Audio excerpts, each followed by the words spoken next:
And more breaking news. We just received the report on the New Year's Eve escape of a detainee from the Wyatt Detention Center. We have been tracking the story since it happened. The escapee triggered a days-long manhunt across New England. The suspect was eventually caught in Massachusetts. Eyewitness News reporter Caroline Goggins been going through that report and has the breaking details. Caroline? Well, Shannon and Steve, the report calls the escape of James Morales easily preventable, inexcusable, and directly related to a series of human errors within Wyatt Detention Facility. It took 5 hours for corrections officers to notice he was missing, and then it took law enforcement 5 days to capture him. Here are some key findings from that report we just got within the last hour. The first key finding in the report says there are several deficiencies in policies and procedures at Wyatt Detention Facility, many of which were found in the B-Pod rec yard, where Morales passed through to escape. The report says the facility should remove basketball hoops while adding further metal detection, monitoring, and security features outside.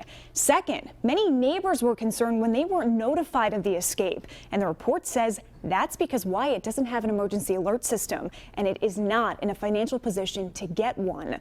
Another finding, the report indicates the facility was fully staffed the night of the incident, but 3 employees remain on paid administrative leave following that escape. Now, today's report says that certain staff members fell short of their responsibility to keep the public safe at all times, but says there isn't any evidence indicating any of those employees' actions were committed with criminal intent. Going forward, the facility wants to invest more than $500,000 to increase security and control.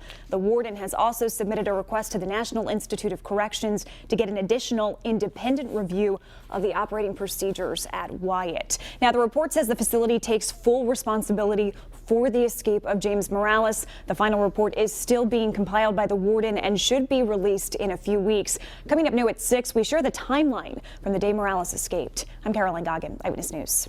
New tonight, we're learning more about how an inmate was able to escape from the Wyatt Detention Facility in Central Falls on New Year's Eve. Today, the prison's board of directors released a minute-by-minute timeline of what happened and what mistakes were made. Eyewitness News reporter Caroline Goggins is digging deeper into the report and joins us now in studio with the latest developments.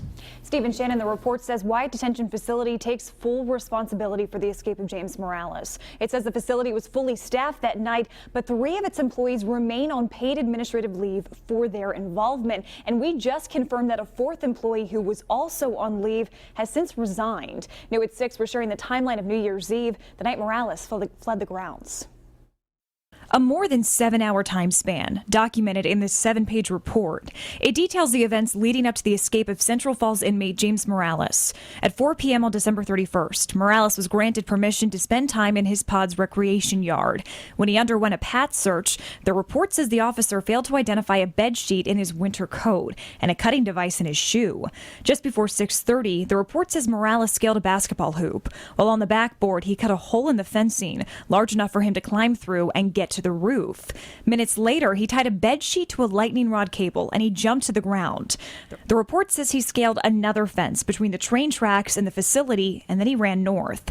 At 7 o'clock that night, a bedbook count wasn't conducted in his pod, which is a violation of policy at Wyatt Detention Facility. During a count at 10:30, a second shift officer accounted for Morales in his pod, even though he wasn't there.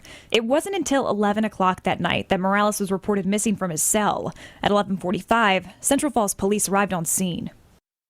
And a big concern for many neighbors in that area was that they weren't notified of Morales' escape. The report says that's because the prison doesn't have an emergency alert system, and right now it doesn't have the money to get one. I'm Caroline Goggins, Eyewitness News.